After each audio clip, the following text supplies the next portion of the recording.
আসসালামু আলাইকুম গাইস, কি অবস্থা সকলের? আশা করি আপনারা সবাই অনেক ভালো আছেন। তো আপনারা দেখতেই পারছেন যে আমার বাসার সামনে একটি মনিটর লিজার্ড চলে এসেছে, অনেক বড় সাইজের। তাই ভাবলাম যে এই ভিডিওটা করে রাখি, কারণ এমন মনিটর লিজার্ড আমি খুব কম দেখতে পাই। সাইজে অনেক ছোট দেখা যায়, কিন্তু আজকে দেখলাম যে এটা অনেক বড় ছিল, তাই ভাবলাম ভিডিওটা করে রাখি।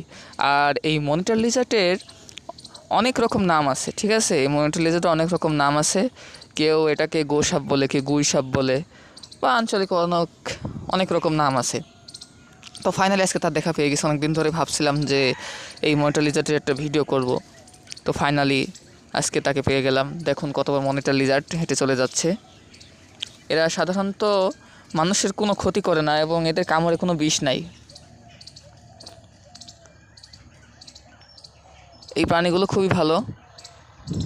এরা সাধারণত সাপের ডিম, বিষাক্ত সাপের ডিম খায় এবং অন্যান্য আরও পচাগলা মাংস খায়।